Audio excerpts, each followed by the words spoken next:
नमस्कार मित्रों, astrology start channel में आपका फिर से एक बार स्वागत है। दोस्तों, आज हम लोग बात करने वाले हैं गुरु का राशि परिवर्तन 2025 के बारे में। मित्र, ये बहुत ही खास घटनाक्रम है, कारण कि गुरुदेव पूरे इस चक्र को पूरा करते हुए पूरे 12 साल में वापस से उसी स्थान पर पदार्पण कर जाते हैं, उसी बिंदु पर वापस लौट जाते हैं, क्योंकि हर भाव में लगभग 1 साल ये रहते हैं। गुरुदेव 14 मई को वृषभ राशि से निकल करके मिथुन राशि में आ जाएंगे और इस जगह पे ये 2 जून 2026 तक बने रहेंगे। हालांकि अगर वैदिक एस्ट्रोलॉजी की गणनाओं को देखें तो गुरुदेव 18 अक्टूबर से ये राशि भी परिवर्तित करके अपने उच्च की कर्क राशि में विराजमान हो जाएंगे। तत्पश्चात यहाँ एक छोटा सा ट्विस्ट आएगा और बृहस्पति का राशि परिवर्तन 2025 अपने वक्र गति को प्राप्त करेगा। गुरुदेव यहां से वापस से लौटना स्टार्ट करेंगे और 5 दिसंबर 2025 को गुरुदेव वापस से अपनी पुरानी राशि मिथुन राशि में विराजमान हो जाएंगे। यहाँ पे फिर इनकी वक्रता बनी ही रहेगी, क्योंकि ये वक्री होके वापस लौट रहे हैं। ये वक्रता इनकी बनी रहेगी जो कि 120 दिनों की होगी और 11 मार्च 2026 को ये जब पीछे जा रहे थे, ये वापस से अपनी मार्गी गति को प्राप्त करेंगे और लौट करके अपने उच्च राशि की तरफ प्रस्थान करना शुरू करेंगे। ये सारा क्रम खत्म होगा 2 जून 2026 को, जब गुरुदेव फाइनली मिथुन राशि को त्याग करके अपने कर्क राशि में विराजमान होंगे। ये इनकी उच्च की राशि होगी और ये वक्त धमाल का होगा। बीच में भी वो धमाल आपके लिए मैंने बता दिया कि वो एक फेज है जो बना रहेगा। मैं इसकी व्याख्या विस्तार में करूंगा, लेकिन पहले समझ लें कि डेट्स क्या रहे हैं। यहाँ पे छोटे छोटे परिवर्तन जो आपको ऐसे दिखाई नहीं पड़ेंगे, वो खास परिवर्तन क्या है पता है?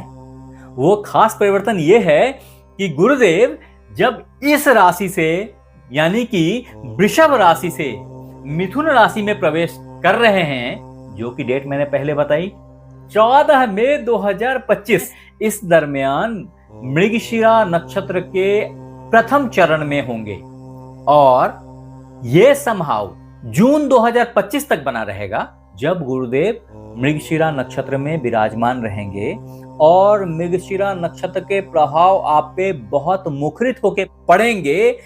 याद रखें इस बात को कि मृगशिरा नक्षत्र मंगल का नक्षत्र है, गुरु के साथ इनकी मित्रता होती है। यहाँ पे जो मैसेज निकल के आता है कि इस दरमियान लोगों के अंदर में मृगशिरा, हिरण का सर, तो हिरण के सिर के तरह की चौकन्नापन आ जाएगी और सुंदरता प्रिवेल कर जाएगी। अब यहाँ ये समझने वाली बात है कि कौन से राशि में इसका क्या प्रभाव पड़ेगा। यानी कि अगर आपके कर्म भाव में ये चपलता आ गई तो आप अपने जॉब के प्रति केयरफुल हो जाएंगे, सजग हो जाएंगे। एट द सेम टाइम किसी के धन भाव में सजगता आ गई तो वो व्यक्ति अपने धन के मामले में बड़ा चुस्त दुरुस्त हो जाएगा। तो इन बातों को हम विस्तार से बताएंगे कि आपकी राशि पे इसका क्या प्रभाव पड़ेगा, लेकिन पहले इसकी सामान्य प्रभाव को समझ लें। तो मृगशिरा नक्षत्र के बाद गुरुदेव इसी राशि में, मिथुन राशि में आद्रा नक्षत्र से गुजरेंगे। आद्रा नक्षत्र राहु के आधिपत्य का नक्षत्र है, लेकिन इसकी खास बात यह है, इस नक्षत्र के व्यक्ति बड़े एडमेंट होते हैं, बहुत एनर्जेटिक और दुस्साहसी होते हैं। ऐसे में कार्य की संपादन अवश्यंभावी होती है, जो कि गुरुदेव के प्रेजेंस में श्योर शॉट होगी। मैं फिर बताऊंगा कि आपके राशि पे इस कार्य संपादन का क्या प्रभाव पड़ेगा। तदोपरांत गुरुदेव मिथुन राशि के आखिरी नक्षत्र चरण पुनर्वसु में पदार्पण ले लेंगे, जो कि गुरुदेव की खुद की राशि है। वास्तव में पुनर्वसु का कुछ पोर्शन यहां कर्क में भी गिरता है, कुछ पोर्शन मिथुन में गिरेगा।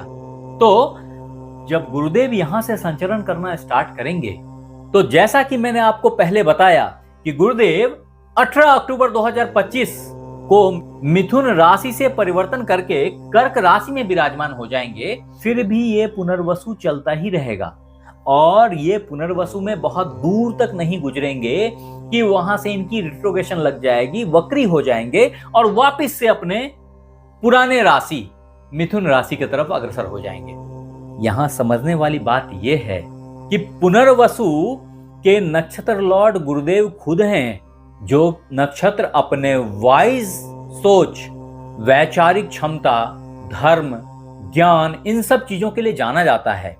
इसमें आपकी प्रवृत्ति कर देगा। लेकिन ये तो हुई नक्षत्रों की बात। वास्तविकता में गुरुदेव कारक किन किन चीजों के हैं आपको पता है क्या? कि गुरुदेव गुरुत्व, उच्च शिक्षा, ज्ञान, उच्च विचार, लीडरशिप, धर्म, भाग्य, विदेश भ्रमण, बैंक बैलेंस, सोना, विवाह और पुत्र के कारक होते हैं। तो ये आपको हमेशा ही प्रदान करेंगे। वास्तव में गुरु का ये ट्रांजिट जो है ना, ये इन सारी चीजों को देने वाला होगा। अब प्रश्न है कि किसको कितनी मात्रा में इन चीजों की प्राप्ति होगी। तो कुछ लोग बोलेंगे कि यार मुझे तो बहुत मिल गया, कुछ लोग बोलेंगे अरे अभी तक तो कुछ भी मिला नहीं। पॉइंट है कि आपको एक बार अपनी जन्म पत्रिका जरूर चेक करनी चाहिए कि वास्तव में उसमें गुरु का प्रेजेंस कहां है। अगर गुरु आपके कारक ग्रहों में से हैं और शुभ स्थान में बैठे हैं, अच्छे जगह पे बैठे हैं, शुभ भाव में बैठे हैं, तो इन चीजों की प्राप्ति अवश्यंभावी है। और अगर शुभ स्थान पे नहीं भी बैठे हैं, फिर भी गोचर का ये फल बहुत ज्यादा प्रभावी है आप पे मित्र। तो ध्यान से देखिए, मैं आपको अब बोर्ड पे इन डिटेल बताता हूं कि किस स्थान पे गुरु आपके लग्न या आपकी राशि के हिसाब से हैं और इसका प्रतिफल इस गोचर के हिसाब से आपके लिए क्या होना है। मैं फिर बोलता हूं, अगर आपने हमारे चैनल को लाइक और सब्सक्राइब नहीं किया है तो कर लीजिए। कॉज ऑफ जब आप लौट के आएंगे मुझे थैंक्स देने के लिए, इस यूट्यूब के भीड़ में मुझे ढूंढ नहीं पाओगे दोस्त, तो कर लो सब्सक्राइब। पर आगे बढ़ते हैं। हाँ, आपने हमारे वेबसाइट को अगर नहीं देखा है तो जरूर से एक बार उसे भी चेक कीजिए, कारण वहां इन चीजों पे हमने बहुत विस्तार से व्याख्या करी है। लिखने की जगह काफी होती है, तो आप जरूर से जाके एक बार पढ़ें। और सिर्फ इस पे ही नहीं, मैंने जल्दी शादी होने के लिए टोटके, धन के लिए टोटके, अच्छे नौकरी के लिए क्या करें, बाकी ग्रहों की स्थिति, कौन से ग्रह से क्या बेनिफिट आपको होएगा, ये सारी बातें हमने वहां बहुत विस्तार से बता रखी हैं। अगर आपने नहीं देखा तो जरूर एक बार चेक करें इसे। मैं यहाँ पे लिंक डिस्क्रिप्शन में डाल दे रहा हूं, एक बार क्लिक करके जरूर देखें। आगे बढ़ते हैं। देखिए, अब हम इन चीजों को बोर्ड पे समझेंगे कि मिथुन राशि वालों के ऊपर में गुरु का राशि परिवर्तन 2025 क्या प्रभाव रखता है। अगर स्पेसिफिक प्रभाव की बात करें तो देखें कि मिथुन वालों के लिए गुरुदेव अभी वृषभ राशि यानी कि मिथुन से द्वादश भाव में बैठे हैं। आपके केंद्र के अधिपति हैं। आपके व्यापार, हस्बैंड वाइफ, आपके कर्म, इन सब चीजों के लिए रिस्पॉन्सिबल गुरुदेव आपके द्वादश भाव में पिछले 1 साल से बैठे हैं।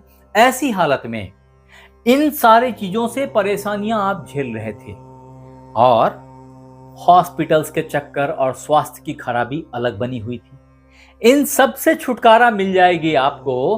कायदे से शुरुआत हो गई है, चौकन्नापन बढ़ गया है। मैंने पहले ही बताया कि मृगशिरा नक्षत्र में आने से, जो कि 10 अप्रैल से गुरुदेव इंटर कर जाएंगे, आपके सोच में परिवर्तन स्टार्ट हो जाएगी और आप स्वास्थ्य के प्रति बहुत जागरूक हो जाएंगे।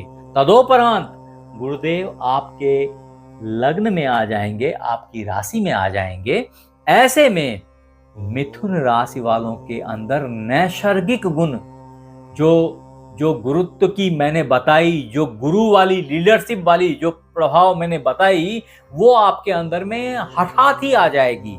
आपके अंदर में कर्म की सूझबूझ, आपके पिता के साथ में आपकी अंडरस्टैंडिंग हाई लेवल पे चलेगी। इतना ही नहीं है, आपकी शादी ब्याह अवश्यंभावी हो गई। आपके घर में शुभ कार्य दस्तक दे रहे हैं।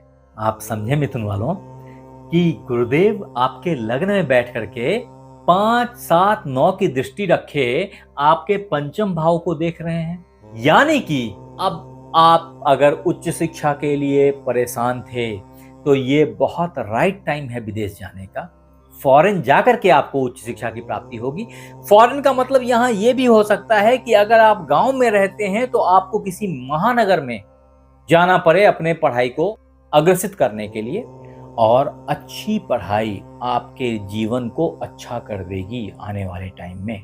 नॉट ओनली दिस, इनफैक्ट अगर आपकी पढ़ाई कंप्लीट हो चुकी है तो आप शादी ब्याह के लिए भी तैयार हैं, तो ये बहुत अच्छा वक्त है कि जो लव बर्ड्स हैं वो प्यार की परिणति करें और शादी के बंधन में बंध जाएं, जो कि अवश्यंभावी दिखती है मुझे। सिर्फ इतना ही नहीं दिख रहा, मुझे ये भी दिख रहा है कि आप अगर पुत्र संतान की अपेक्षा कर रहे हैं तो उसकी प्राप्ति भी अवश्यंभावी है, बशर्ते आपके जन्म कुंडली में भी गुरुदेव अच्छे भाव में होने चाहिए।